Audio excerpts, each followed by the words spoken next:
My name is Sam. I'm 32 years old, and for as long as I can remember, my family has always made it very clear who the chosen one was. Spoiler alert, it wasn't me. My older brother, Daniel, has been the golden child since the moment he entered the world. If he so much as sneezed, my parents would rush over with tissues and hot soup. But if I broke my arm falling out of a tree at 9 years old, what I got was a lecture about carelessness and a reminder that hospital bills don't pay themselves.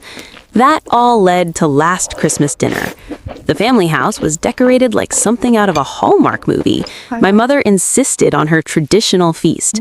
Turkey, ham, casseroles, pies, the whole spread. Daniel walked in like a king, his wife and 2 kids trailing behind him. On his wrist was a brand new gleaming watch, no guessing needed, another gift quietly funded by my parents. My mother fussed over him, my father opened his favorite bottle of scotch, and the evening unfolded exactly like every holiday before it. I was the afterthought. I sat there quietly, passing plates, half listening to Daniel complain about how stressful his job was and how unfair it was that his bonus wasn't bigger this year. The irony almost made me choke on my drink. Then, out of nowhere, my aunt, the one I had confided in a few months earlier, turned to me and casually asked, "Sam, how's your company doing? Last I heard, you were closing a pretty big deal." The table went dead silent. Forks froze in midair. My mother blinked as if she hadn't quite processed what she'd just heard. Daniel tilted his head, smiling like he thought it was a joke. "What deal?" he asked. I took a deep breath, my heart pounding, and said simply, "I sold my company last year." My father frowned. "What company?" "The logistics software company I've been building for the past 10 years, I replied, my voice steady even though I was bracing for impact. "It was acquired for $25 million. The air was sucked out of the room. My aunt smiled proudly. My mother's face twisted as if I'd just confessed to a crime. Daniel went pale. His fork clattered onto the plate. What?" he stammered. $25 million, I repeated. It was like dropping a grenade in the middle of the table. My parents stared at me, then at Daniel, then back at me, and then Daniel started shaking his head, almost laughing in disbelief before his voice cracked. "That's not fair. That's not fair. You can't have that kind of money." He shoved his chair back so hard it nearly tipped over, stood up, trembling, and then, no exaggeration, collapsed onto the floor, sobbing like a child who had just been told Christmas was canceled. His wife rushed to him, panicked, but he just kept crying. "It's not fair. What did you even do to get $25 million while I—" And then the words that burned themselves into my memory came out of his mouth. "You need to give me at least $15 million. I deserve it." I blinked, convinced I must have misheard, but before I could respond, my mother slammed her hand down on the table and screamed in my face, "You stole your brother's future. You took what should have been his. How dare you keep something like this from your family?" The room erupted into chaos. Daniel lay on the floor crying and begging. My mother pointed at me as if I'd betrayed the entire family. My father just sat there, stunned, muttering something under his breath. I didn't say another word. I just sat there, watching it all unfold, feeling a strange mix of anger, vindication, and disbelief. For years, I had been invisible, and now, the moment I wasn't, they accused me of stealing something they had never once cared about. And that was the moment I realized this Christmas dinner wasn't just another disastrous holiday. It was the beginning of something much bigger. When I replay that Christmas dinner in my head, it almost feels surreal. You would think that if your child suddenly revealed they had accomplished something significant in life, something you never had to fund, never had to support, never even had to acknowledge, you might feel proud. Even if your emotions were complicated, you'd at least nod and say, "Well done." But I didn't get that. Not even close. After the $25 million bomb went off, the atmosphere in the room changed in a way I can't quite describe. You know those family gatherings where people laugh, tell stories, where the mood is warm and predictable? All of that vanished. The warmth completely evaporated. My aunt, kind to a fault, tried to soften the moment with a few jokes about me being a secret millionaire, but no one laughed. My mother's face tightened as if she had just bitten into something sour. Daniel lay on the floor for nearly 10 minutes, crying like a man who had lost everything. When he finally stood up, He didn't even look at me. His eyes were red, his hands trembling, as he sat there muttering about how unfair life was. His wife dabbed his forehead with a napkin as if he were lying in a hospital bed. My father poured himself another glass of scotch, drained it, and completely avoided my gaze. Eventually, my mother broke the silence. "Sam," she said, her voice sharp as a blade, "why didn't you tell us? Why did you hide something like this from your family?" Every eye turned toward me. My fork lay untouched on my plate. I swallowed and answered as evenly as I could. "Because no one ever asked." That should have been enough, but my mother slammed her hand down on the table, rattling the dishes. "Don't get smart with me. Do you think this is some kind of game? Do you think we wouldn't care about something like this?" I looked straight at her, and for the first time in years, I let myself be honest. "You've never cared about anything I was doing. Every time I tried to share something, you brushed it off. You only ever looked at Daniel." The air turned cold. My mother's lips pressed tightly together. My father let out a heavy sigh, and Daniel finally lifted his head, glaring at me as if I had insulted his very existence. "You're jealous of me," he spat. "You've always been jealous of me, and now you're trying to make me look bad." Then he turned to my parents. He never would have gotten that money without me. I almost laughed, but the absolute seriousness in his voice stopped me. "What are you even talking about?" He smirked, a wet, twisted smile. "You worked so hard because you were trying to compete with me. I pushed you, so in a way, you owe me. That money is mine, too." My mother immediately nodded, angrily chiming in. "Your brother is right. Even if you don't realize it, he inspired you. He deserves a share. That's only fair." "Fair?" I shot back, my voice rising. "Was it fair when you paid his rent while I lived on instant noodles every night? Was it fair when you bought him a house and told me to be responsible? Was it fair when you wiped out his debt but left me drowning in mine when I was just starting out?" My voice cracked, not from weakness, but from the sheer emotional weight of decades finally being spoken out loud. Daniel slammed his fist down on the table. "I'm not asking for everything, just 15 million. You'd still have 10. That's more than enough for someone like you." "Someone like me?" I repeated slowly. "Yes," my mother hissed. "Someone who wouldn't have gotten this far without this family's influence." I stared at her in disbelief. "What influence? You never helped me with anything. You don't even know what I do." But she leaned forward, eyes blazing. "You grew up in this house. We fed you. We gave you a roof. We educated you. You owe this family and your brother everything. Thinking otherwise makes you ungrateful." Ungrateful. That word hit harder than I expected. I had worked 3 jobs at once, slept in my car when rent was too high, skipped doctor visits because I couldn't afford them, and they had the nerve to call me ungrateful? At that point, my aunt finally snapped. "Do you hear yourselves?" she said loudly. "Sam worked for years and none of you cared enough to notice. Now that he's successful, you suddenly think you're entitled to his money. It's disgusting." My mother turned on her, eyes blazing. "Stay out of this, Margaret. You've always been jealous of our family."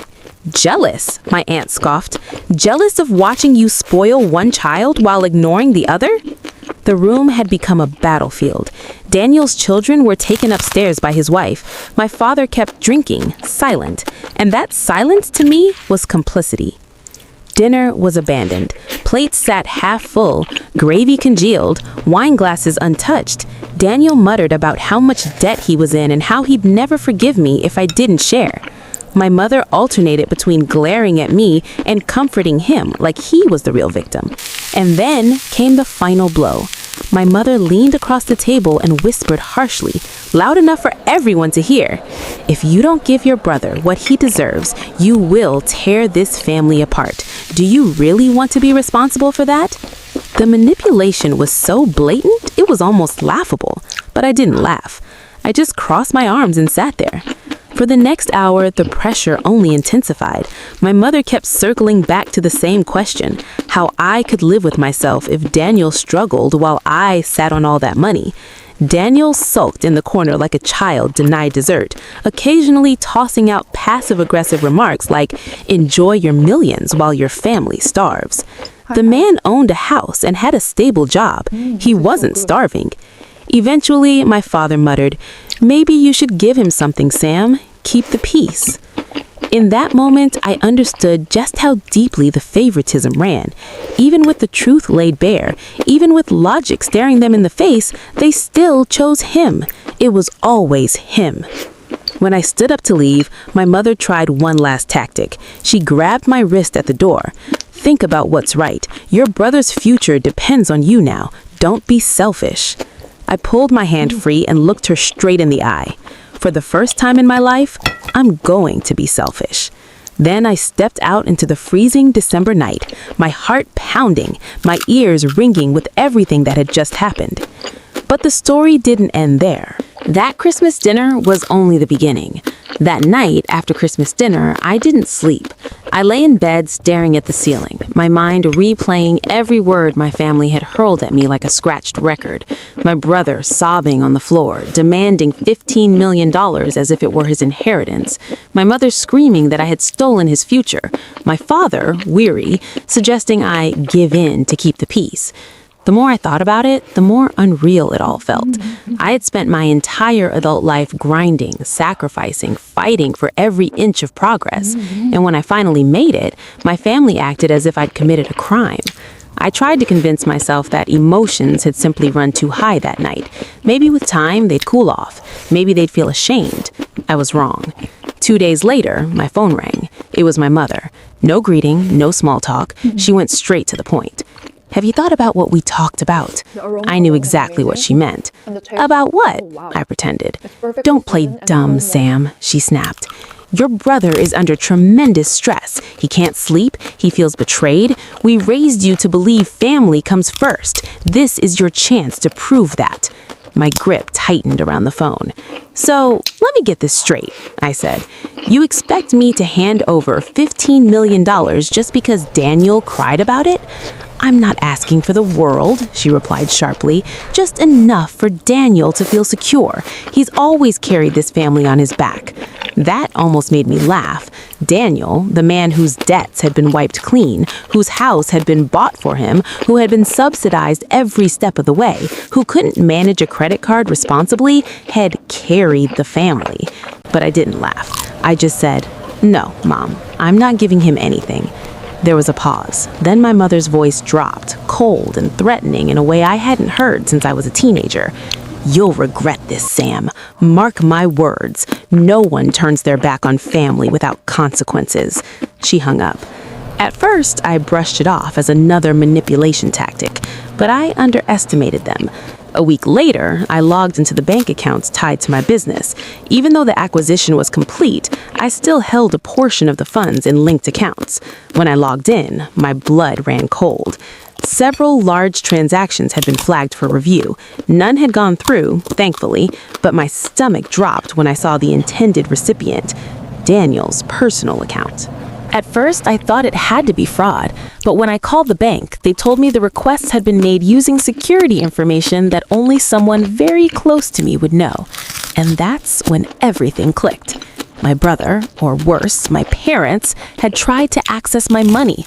I remember sitting in my office chair, my hands shaking, my face burning. This was no longer blind entitlement. This wasn't just words at a dinner table. This was theft. An active attempt to take what I had built. If the bank hadn't flagged the transactions, I could have lost millions. I called my mother immediately. She picked up on the second ring. Did you or Daniel try to access my accounts? I asked. Her silence was answer enough. Then, she said, her voice ice cold, we were just making sure things were distributed fairly. Distributed fairly, I snapped. That's not your money. You have no right to touch it. Don't raise your voice at me, she barked. We're doing what needs to be done. Daniel is family. He deserves a share. And if you won't do the right thing, then we will. I couldn't believe what I was hearing. My own mother was openly admitting she had tried to steal from me, and she said it like she was discussing the weather. Do you realize that's illegal? I said, my voice shaking with rage. You could go to prison for this. A mother won't send her family to prison, she scoffed. Besides, who would believe you? You've always been bitter, always playing the victim. If we have to, we'll make sure everyone knows how selfish you really are. That cut deeper than I wanted to admit. Not because I believed it, but because I knew how easily they could twist the story. To outsiders, Daniel was the golden child, I was the quiet one. Who would they believe? I hung up. That night, I couldn't shake the feeling of betrayal. My family had crossed a line I never thought they would, and they weren't done. Rumors began spreading among relatives, cousins, aunts, and uncles, people I hadn't spoken to in years. Suddenly, everyone remembered I existed. Messages started coming in. Hey, heard you hit it big. Let's grab lunch. Or worse, your brother says you're being stubborn and refusing to help the family. Clearly, my mother and Daniel had poisoned the narrative. In their version, I was the greedy one hoarding money, while poor Daniel was suffering. They conveniently left out the part where he lived in a house my parents bought and had a stable job. The hardest blow came a few days later, when I showed up unannounced at my parents' house, desperate to confront them face to face. But the moment I pulled into the driveway, I saw it. A brand new luxury car parked out front. Inside, Daniel was sitting at the table, grinning from ear to ear, dangling a set of keys. Nice car, huh? I figured I deserved to treat myself. My blood went cold. How did you pay for it? I asked. He leaned back, stretching like a cat that had just eaten a bird. Family takes care of each other.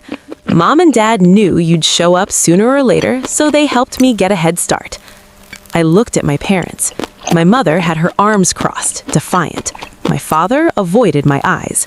You used my money, didn't you? My mother didn't even blink. Consider it an advance. One day, you'll understand. That was the breaking point. It wasn't just about the money anymore.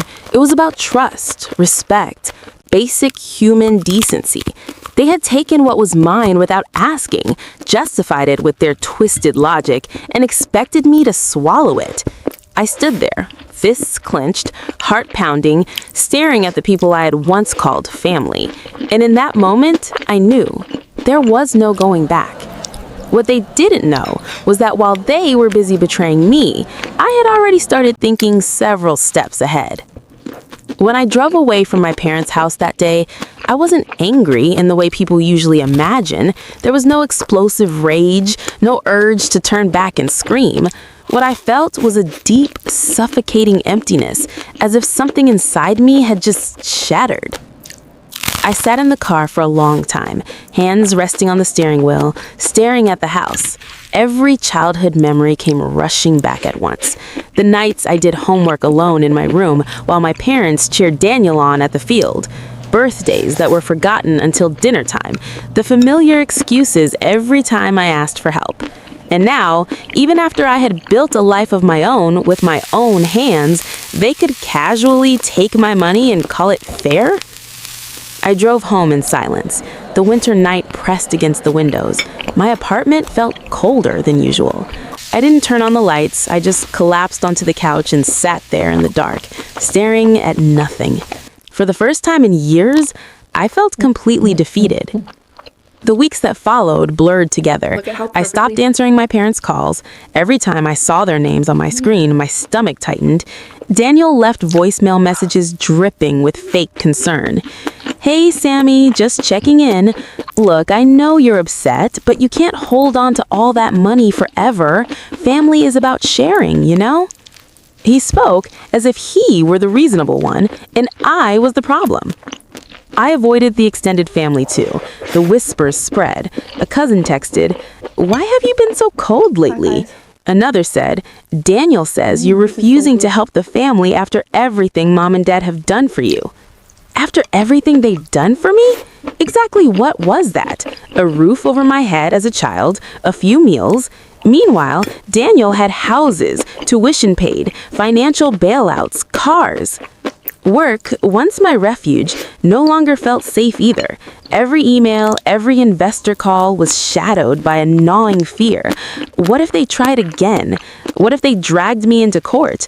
Could they twist the narrative enough to make me look like an ungrateful debtor? I began double-checking everything. I strengthened account security, reviewed every legal document. I barely slept. Exhaustion wore me down. I stopped going out, stopped seeing friends. I didn't tell anyone what was happening because, honestly, I was ashamed. Who wants to admit their family could sink that low? One night, around 2 in the morning, I sat at my kitchen table with a notebook and started writing. At first, it was just messy, scattered scribbles, but then it became more organized. I wrote down every instance of favoritism, every betrayal, every small detail, almost like a case file. Part of me was trying to make sense of it.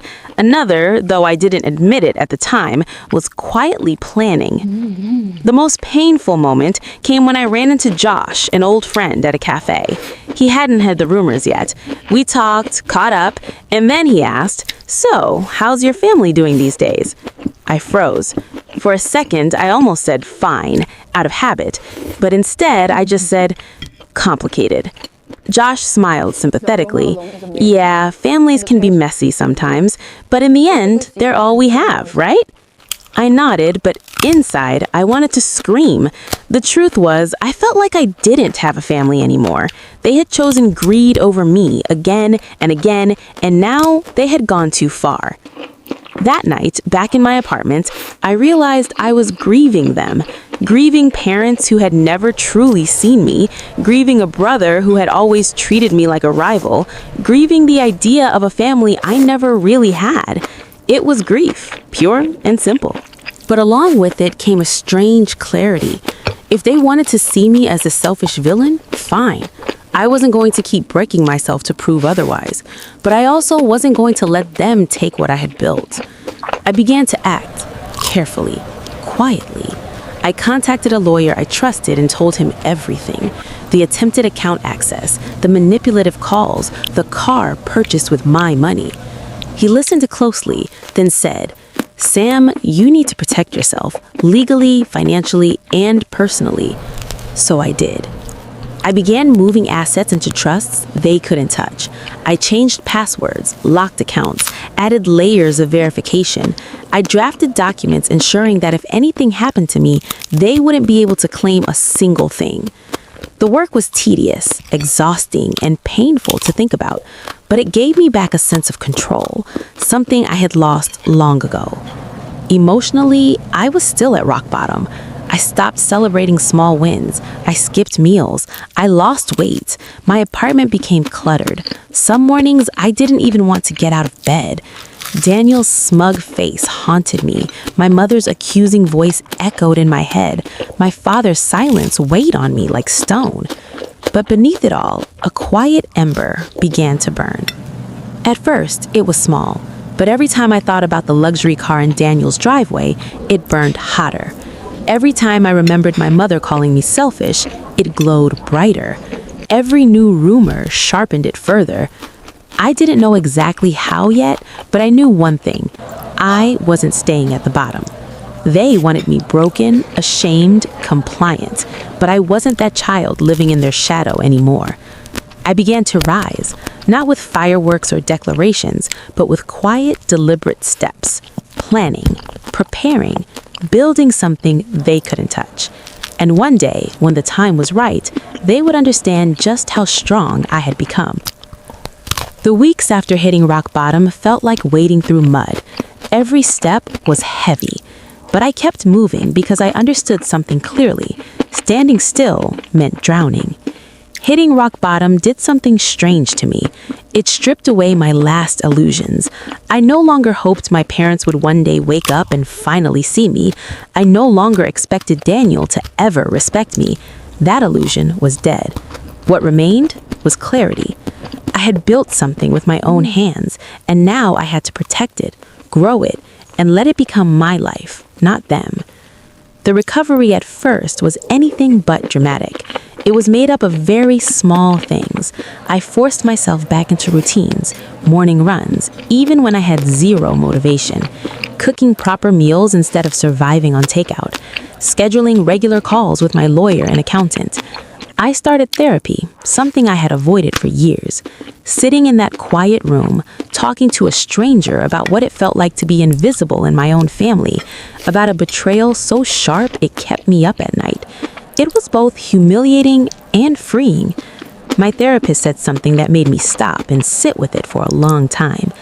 Sam, your family taught you to believe that love was conditional. That burden is no longer yours to carry. Something inside me clicked. For the first time, I realized I wasn't just angry. I had been carrying shame, guilt, and a lifelong hunger for approval that had never come. Acknowledging that felt like taking my first breath after being held underwater for far too long. Meanwhile, business opportunities continued to appear after the acquisition. My name quietly circulated in certain circles. Investors reached out. People invited me to join advisory boards. They asked if I was interested in starting something new. At first, I hesitated. I was still healing, but eventually, I agreed to a few projects that genuinely excited me. One of them was a mentorship program for young entrepreneurs. I partnered with a nonprofit that helped underprivileged kids learn basic business skills. Standing in front of a classroom full of teenagers, telling them about working night shifts, about failing more times than I could count before succeeding, I felt something I hadn't felt in a long time. Purpose. The kids listened, they asked questions. They really saw me, not with envy or entitlement, but with respect. That energized me. Slowly, I rebuilt my confidence. Financially, I became smarter too. My lawyer helped me create multiple layers of trusts and shell companies, not just to protect my assets, but to ensure transparency with regulators. I wasn't just guarding myself against my family anymore, I was protecting my future. My accountant joked that even if Daniel hired the best lawyers in the world, he'd never be able to untangle that web. That comment gave me peace of mind, and with it, freedom. With less fear, I began taking calculated risks. I invested in a logistics startup run by two brilliant engineers out of Chicago. I quietly purchased an undervalued commercial property that sat along the path of a new development project. I even stepped back into tech, not as the public face this time, but as the quiet force behind it. The funny thing about success is that it snowballs. Once people know you've won once, doors start opening everywhere. I went from being the ignored son to someone others sought out for advice. On a personal level, I began traveling. At first, it felt indulgent, something Daniel or my parents would have mocked, but I realized I wasn't doing it to show off wealth. I was doing it to breathe. I spent weeks in Japan, wandering through temples in Kyoto, journaling in quiet gardens. I hiked Patagonia, a dream I'd carried for years but never thought I'd have the time or money for. I took cooking classes in Italy, learning to make pasta from scratch. Each trip felt like reclaiming pieces of myself I'd been too afraid to embrace before. I also reconnected with old friends. Some were surprised by my success, but most were simply happy for me. No one asked for a cut. No one said I owed them anything. They just wanted to laugh, share stories, and dream about the future. Those friendships reminded me what real connection looks like, something my family had never given me. Meanwhile, my parents and Daniel didn't stop. They kept spreading their version of the story. From a distance, I heard judgment-laced messages.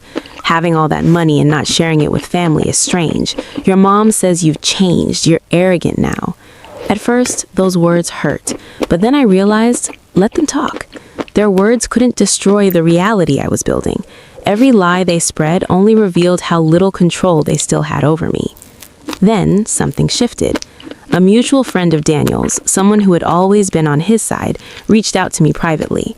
Sam, your brother's been trashing you, but honestly, people are starting to see through it. He complains too much. Everyone knows he was handed everything. Now that you've succeeded, he just looks bitter. That moment felt like a crack in a dam. For years, the narrative had always favored Daniel, but now people were paying attention. The glow around the golden child was fading, and the shadows he had cast over me were lifting. By spring, I felt stronger than I had in years. My work was thriving, my health was better, my mind was clearer. And I realized something important.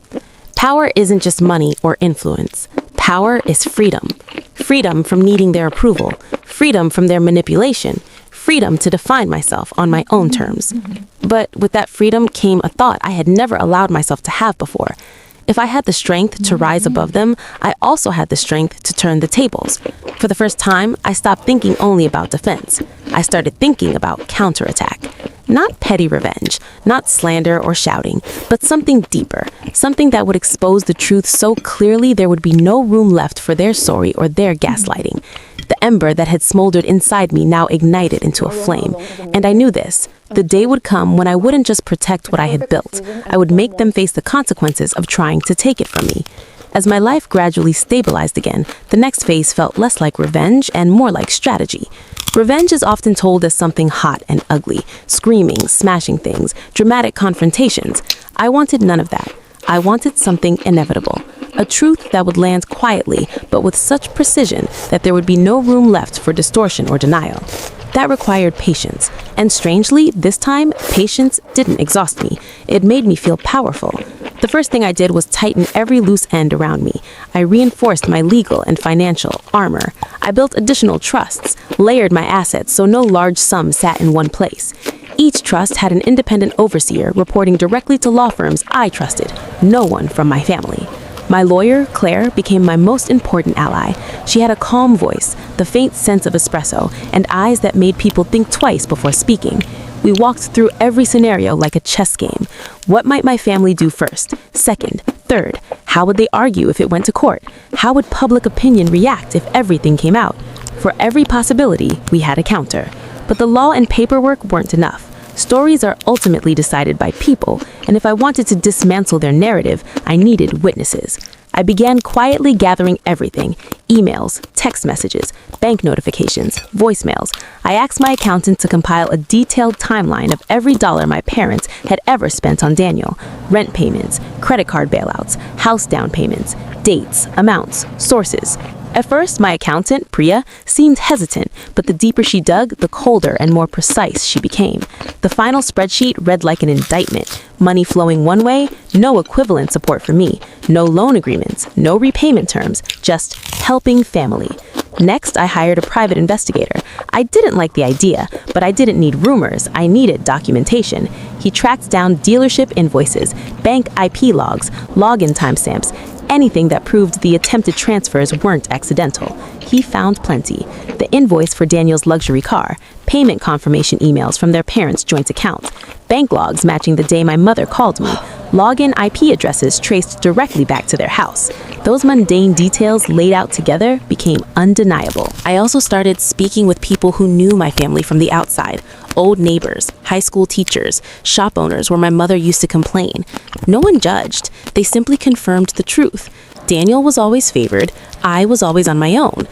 At the same time, I began shaping the public narrative, but on my terms. I gave interviews not to flaunt money, but to talk about failure, night shifts, sleeping in my car, mentoring underprivileged youth. I didn't smear my family. I just told the truth about my journey. And that began to change how people saw things. A journalist reached out. He wanted to write a profile, not a scandal piece, but a human story about how success can expose distorted family dynamics. I hesitated, then agreed. The article was published. It was neutral, it had evidence, it had witnesses, and it did not side with my parents.